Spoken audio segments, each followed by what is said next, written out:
to ask myself or Armando a call tonight? Raise your hand. Amazing. And guess what? We're going to do a special appearance from our muse, Juliana, tonight. She's going to answer some questions too. So if you want to ask Armando or Juliana questions, raise your hand. If you don't know who I am, my name is Michelle Rogers. I am an autism mom and life coach. I run a group coaching program called Champions for Our Children. I see some of our master classers here, some of our new master classers that joined this past week. Welcome. We're so happy to have you. We're going to tell you guys a little bit about the master class tonight, but what we really want to do tonight is focus on our stories. And tonight it was going to be all Armando. We had planned to do this last month and Armando got sick, so I ended up talking more about Juliana and sharing his story. And today he's also sick, but he is doing us the absolute honor of being a trooper. And I said, please, can you try and make it just even to answer questions? So I said I would come on, even though I wasn't planning on coming on. I said, you know, let's just have some fun with it. We're on a West Coast trip with my family, and Juliana's here, and she'd be happy to tell you all about our fun. And you can hear from Juliana, and then we can ask Armando questions. So so I think we'll have some fun tonight. And you can ask Cody questions too, but he's really not that interesting. I'm just kidding, honey. Yes, definitely. All right, so let's hop right into it. Let's start our presentation. So hello, who's here? My name is Michelle, and Armando is here. He's one of the BCBAs in the Champions for Our Children program. We call him our trifecta. I'm assuming you all know who he is, but I'm just going to introduce him anyway. I call him a trifecta because he is male, and he is a BCBA. That alone puts him in unicorn status, but what really makes him special to us, and we're so honored to have him, is because he is also an adult with autism who did not speak till the age of 7. His mother was told that he would never speak, and he speaks quite well. You're going to get to hear from him tonight. And tonight is all about sharing our stories as well as answering your questions. So have a little presentation. Let's get cracking. 1 second here. If anyone would like coaching tonight, just raise your hand. I'm going to minus this out right here. I'm on my laptop, not even in my home office. All righty, here we go. So it's 2 autism stories tonight with Q&A. Here's me. I'm an autism mom and life coach, Michelle Rogers, and then Armando is here. He's our BCBA. And I thought, what better way to start the presentation tonight by sharing my story first.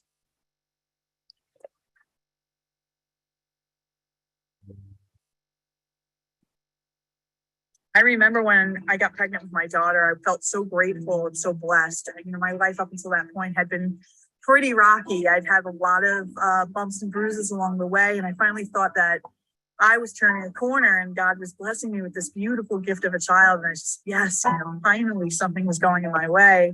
And then when she was born, she was just absolutely perfect. I had all of these dreams and expectations for her. I thought of all the things that I thought she was going to do.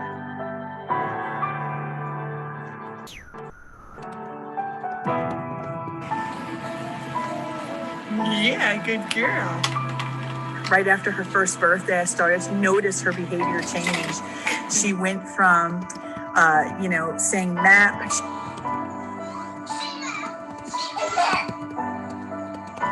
She was obsessed with Dora the Explorer, Mama, Dada. She was saying it all. Good girl, say map. Hit all of her milestones up until that point. She walked at 1. She was eating solid. She just, she looked really good. And then I just remember her, it felt almost overnight or very quickly where her demeanor just changed. She went from this super happy baby to crying and tantruming, just frustrated all the time. And I remember saying to my mom one day during one of these tantrums, like, where did my happy baby go? But I didn't think anything past it. I think I was kind of not ready to fathom that something could be off, even though maybe the telltale signs were there. Cheerios? You want Cheerios? You don't want Cheerios. Okay. Do you want dressed? Honey, we gotta get dressed. You gotta get dressed, honey. Come on, time to get dressed. She started to lose the words that she had gained. She wasn't saying mama anymore. She wasn't saying map. She just seemed really disconnected from us. Instead of playing with her toys, she would take them, dump them all out of her toy box, and just start twisting them around her hands aimlessly. with no intended purpose.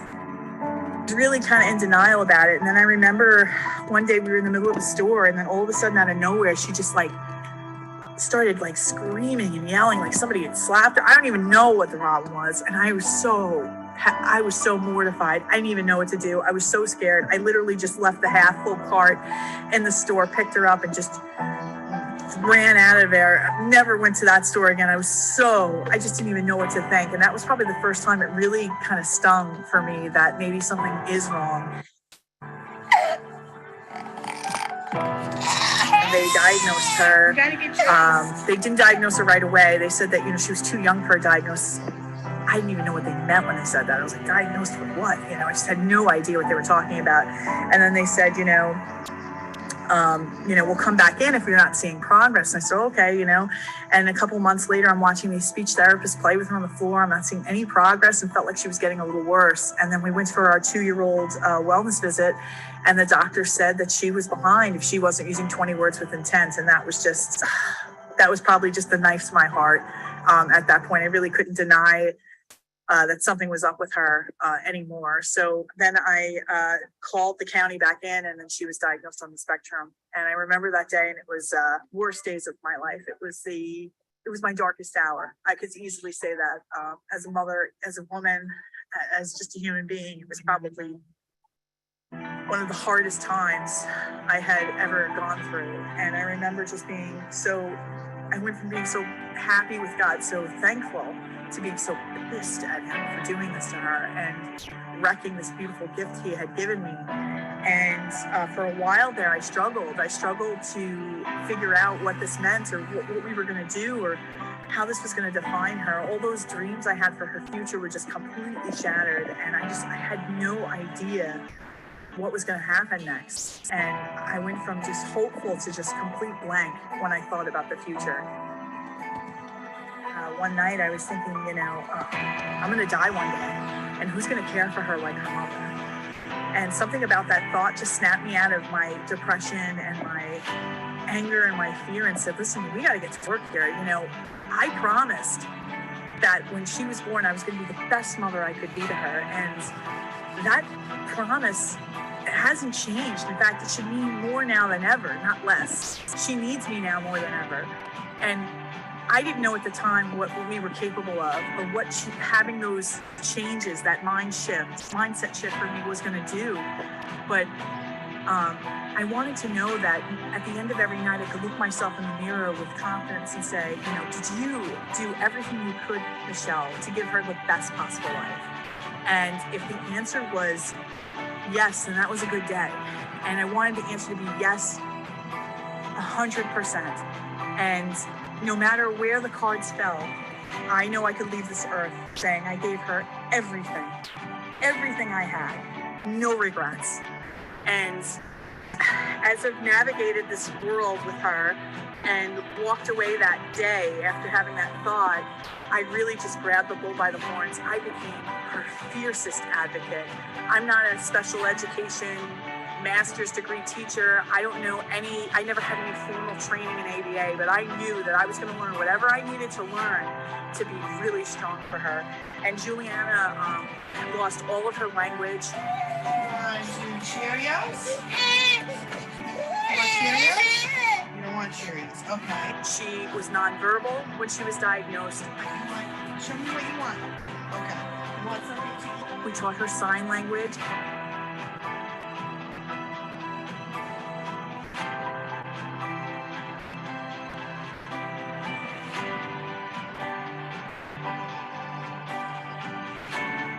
Show me. Juliana, show me. Good girl. Then she went from sign language to word approximations.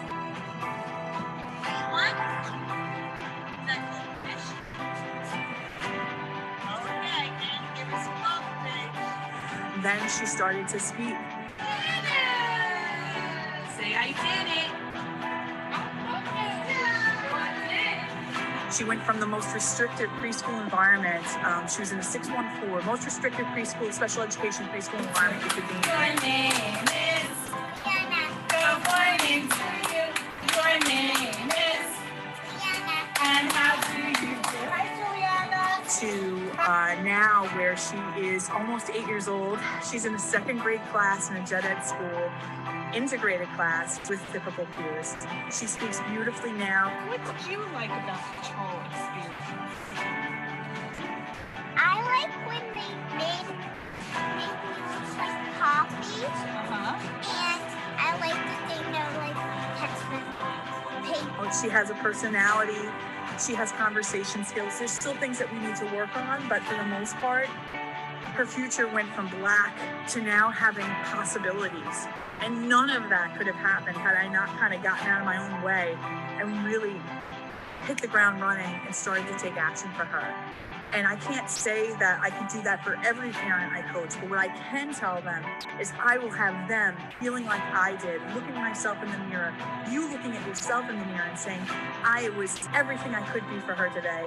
I have no regrets. And whatever happens, it happens. It's really for us as parents to know we fulfilled the duty that we promised when we had these children, which was to be the best versions of ourselves, to live, to raise these children. I've helped now hundreds of mothers, coach them one-on-one to do the same things I did, to help them to be strong, to help them to craft plans where we're seeing constant progress. This is what I want to do. I want to give you the chance that Juliana's had. I want to give you every opportunity to give your child that happiness. Dear Juliana, today you are with a day full of happiness moments spent with friends. Many good memories to meet again, and great times. I hope you will never end. Happy birthday, Love King.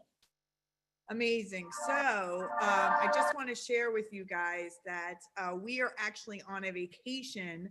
We're on a vacation we did a West Coast vacation for President's Week in New York. You get off for the week. I think you call it like a winter recess. So we decided to visit a couple of states.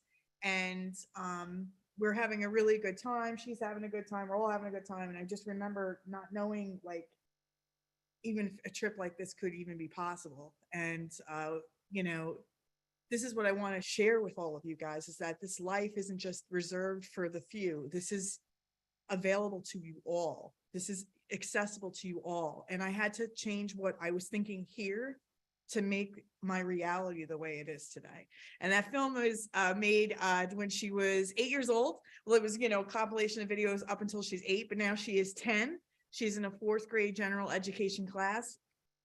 And she is chatty and she is wonderful. And why doesn't she come over here and say hi to everybody? Tell your friend you'll be right back. We're going to have her come over here and say hi so you guys can get a little glimpse of her because we're going to save Armando's voice for the coaching. So this is Juliana. Say hi. Hi. So tell everybody about our trip. Where did we start? Starting in Las Vegas, Nevada. Come a little closer so they can hear you. Where did we start? In Las Vegas, Nevada. And where are we now? Um, Arizona. Got it. And tell me what's been like the best part of this trip so far? I'm going to Las Vegas to see America's Got Talent, watching her gamble. Watching me gamble from across the room because they wouldn't let you stand too close to the machine. Yeah. Yeah. And the magic show and this going to Circus and winning all those prizes. Amazing. Awesome. So what's like And also flying across Las Vegas. and flying across Las Vegas. And what was like the best part? Was it Arizona? Is it Las Vegas? We went to, what else Las did we see? Vegas. What were the 2 landmarks we saw? On the Grand Canyon and Hoover Dam. Hoover Dam. And which one did you like best? I don't. You didn't like Grand Canyon for the views? I actually kind of like Grand Canyon. Oh, she liked Grand Canyon. Okay. All right. Well, she's in the middle of a Roblox game, so we don't want to interrupt her too much, but we want her at least to come and say hi to everybody. Everybody here loves you. They don't even know you, but they love you because they have babies and they want their babies to be all like you. Oh. Wouldn't that be okay. great? Yeah. Awesome. All right. We want to say goodbye to everybody. Goodbye. All right. We'll see you later. Bye, everybody. All righty. Everyone says you make them smile. I love hearing from her. She's amazing. She lights up my heart with potential. She's beautiful. She's so cute. Yes, she is. She is also a terror. Come on, you want to say hi real quick? This is her brother, Cody. He is our sibling that needs a shout out just for being the sibling. Come here. Come over, say hi. Cody just wants to say a quick hi. We're on vacation. See, we're all here. You having fun? Yeah. All right, go play a game. Can I do my jump split? No, I have no way to do jump split here. All right, perfect. Okay, so now let's get back to our little presentation. I just wanted to show you, I don't think we've ever really done that before having her come on, but I just wanted you guys just to kind of see where she was. You saw where she was in that video to where she is now. I mean, it's just the possibilities are not just for her and not just for Armando, and he's going to share even more. His story is even more amazing in the sense of that, you know, he didn't have a lot of the resources that all of us have right now and was still able to thrive. And do you want to talk, Armando, or would you rather I share the video? How are you feeling? You on mute? Are you on mute? Can you hear me now? Yep, I can hear you now. All right, let me give it a try. Sorry, you guys, for being a little under the weather.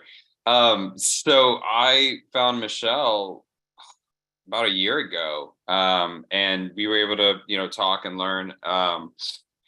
My mother was told that I might as well learn sign language because I'm not going to be able to speak. And that came from a medical doctor at the time in the early 90s. And that was the end of the story for her, that the doctor said, all right, this is what you get.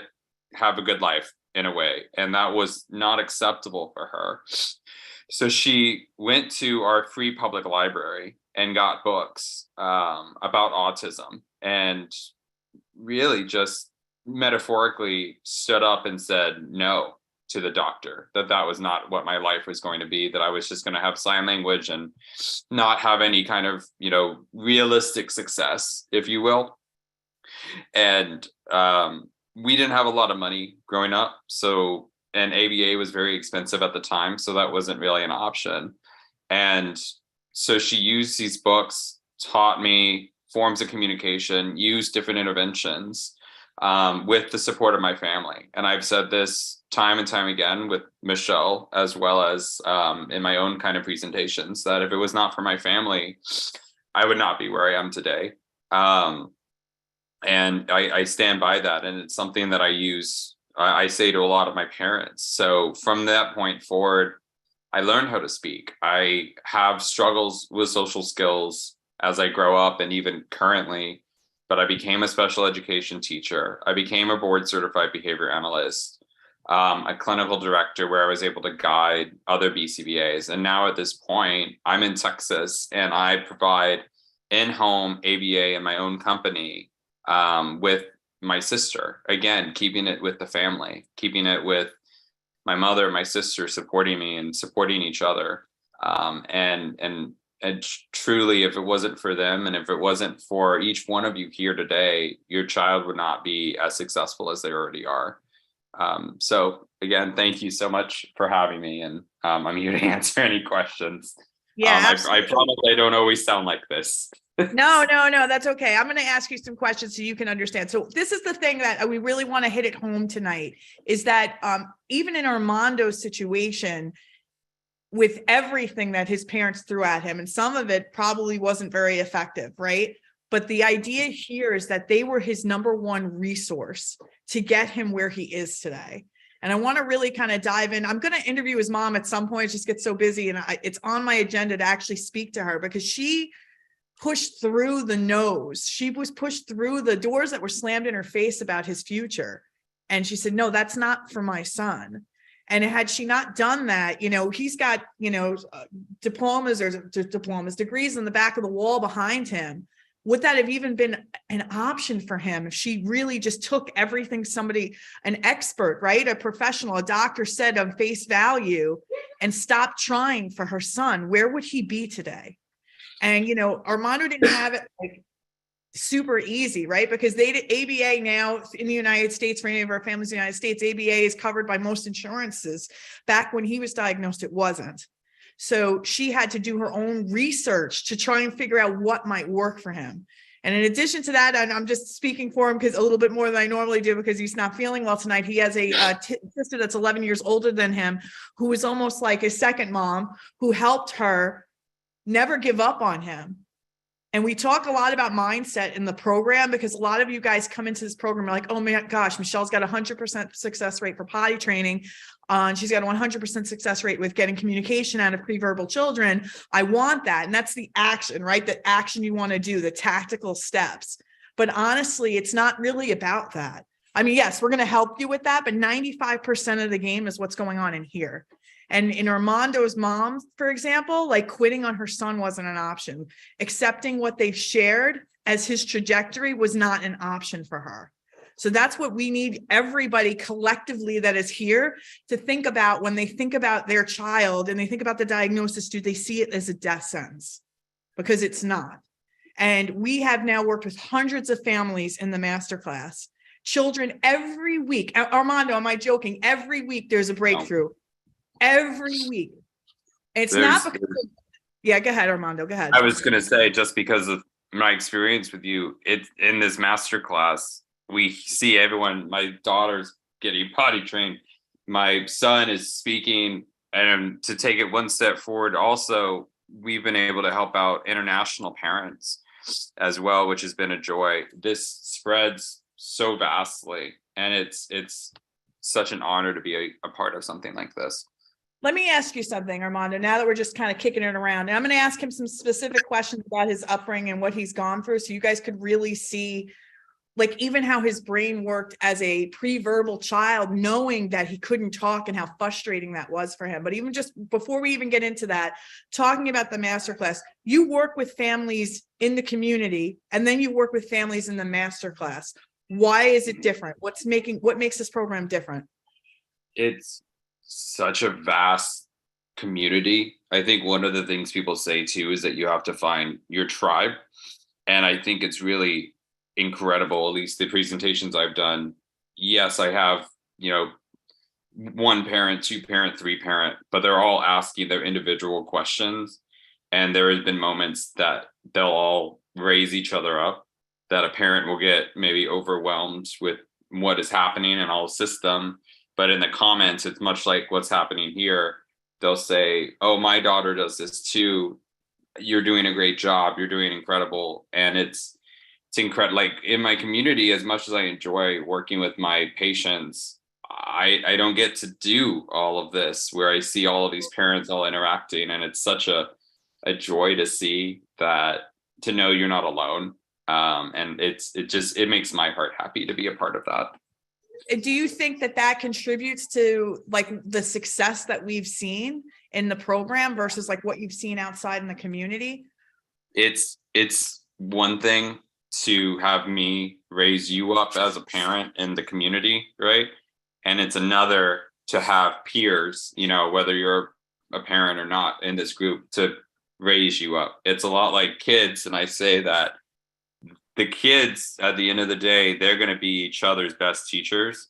But the same thing with parents is that you can connect in such a way that you're each other's support group. And that's such a joy to see over and over again. It's funny because I never really thought of it in that perspective, right? Because I'm your peer, right? I'm your coach, but I'm your peer. I'm just a mom and a parent like all of you guys, right? I'm just a little further down my road. And let me tell you something. We've taken a lot of hits on this road. This has not been just a sweet, smooth, sunset, cruise down, an easy road. There's been a lot of bumps. We've had a lot of flat tires. I've made so many mistakes. I've failed more than I've won. But I think the reason I do this is so that I can help as many families not only just have that community and not realizing maybe that community is what's lifting us up. And I'm a part of that community, even though I'm the leader of it, but also because you're just not alone anymore. And it's just, I think there is something to that. I never really thought of it that way before, but like everyone that's a part of the masterclass knows exactly what you're going through. And if you're out in the community getting ABA at a center, getting ABA in the home, you're really just isolated to yourself. And I think the power of our tribe actually is helping us get results that are mind-blowing out in the community. And I mean, I'm just happy to have you a part of that. So, okay, so let's go back to talking about your life. So you didn't really have functional language till the age of 7. Is that right? Mm-hmm. Okay. Do you remember a time when you couldn't speak? it's mostly sounds. So it was choo choo and buzz for bugs and pushing and pulling, and that, you know, that may sound familiar to some of you, where it's a lot of and then pushing and pulling, the frustration of knowing what I want to say but not how. My thing was this part of my hand, like biting it. That was my frustration. So it was self-injurious behavior, and I did that for some time, until language overtook. There's a lot of journals that state as communication rises, then behaviors go down. And I think you've seen this in your own daughter as you spoke, and my family saw it in me, that as soon as I learned how to appropriately communicate, I didn't see a need to express that. And that's what we focus here is teaching effective ways of communicating that take away aggression, hitting, kicking, biting themselves, crying, so that way they can finally be heard. One thing I think that is really amazing about this whole program is the push for self-advocacy, the push for acceptance of neurodivergency that is not typically seen in a lot of ABA or a lot of support. It's starting to be, but this is at the cusp of that change, and it's been cool to see. Okay, so let's talk about your mom and your dad and your family. And when you were diagnosed, your mom didn't have access to a lot of support. There weren't a lot of services that weren't, there were no services in network for a child with autism. So what did she do? Like, you know, against everybody telling her that, you know, your future was toast. Like, what did she do? It was like taking a dart and just throwing it at a wall and seeing what stuck. It was book reading. It was learning what my behaviors look like and trying to really just guess and see what would be effective. Then more importantly, getting my sister and my father involved, where he was in denial. He was like, "Oh, he'll grow out of it. He'll grow out of it," and I never did. And so, as my mother said, he's not going to. You need to get on board. It's more about having everyone be consistent, so that way there is continual change of that behavior. And someone I just want to give a shout out, because that was really sweet. Dr. Crawford said, "I have a wonderful personality," and I thought that was really nice. So thank you. He's all right. Don't blow him up. He'll leave the program and then we'll all be screwed. No, I'm just kidding. All right. So, all right. Was there a time you do remember being frustrated, right? You remember being frustrated, and you said you were self-harming during those times. And then once the shift happened, what was it that you did, that the shift happened, that you started just communicating more? Did you ever use a bridge form of communication? Was it just like a long process to get language out of you? I'm not unaware of the fact that I'm very lucky that not every individual with autism is going to be me or be in a form of communication like me. So part of it, I could probably say, is the spectrum, in fact, where I was just on that other end, right? But if it wasn't for the hard work and dedication of my family, that wouldn't happen. So I suppose one day it just clicked, where it was, okay, I'm not going to get what I want unless I do X, Y, Z. And it just, that's what pushed it further for me. And yeah. And now with my own understanding of behavior and everything I do, I'm aware of not everyone is going to speak right away, right? But you can start with simple communication that's pushing, pulling at first, and then sign language, and then picture cards, and then verbal communication, and you continue on. I've seen kids go from crying when a soccer ball is an arm's length away and they can't reach it, to the same child 6 months later saying, "I love you," to his mom, and getting to that point and making that mom just ball, obviously, great, crazy, but I'm so happy. And at the opposite side, I've seen an individual, an adult, 27 to my age, 29, use a communication device and press all of these buttons and have a more coherent form of communication than maybe I do in a moment with a question. And it's not a matter of can they speak or not, it's just a matter of how. Exactly. Communication and verbal language are not the same thing. And that's a good thing for our children on the spectrum. And he just gave you a really broad stroke of the struggles he went from pre-verbal to where he started speaking. He had to mentally make the connection that if he wanted things, if he wanted the access to certain things, he had to communicate it that way.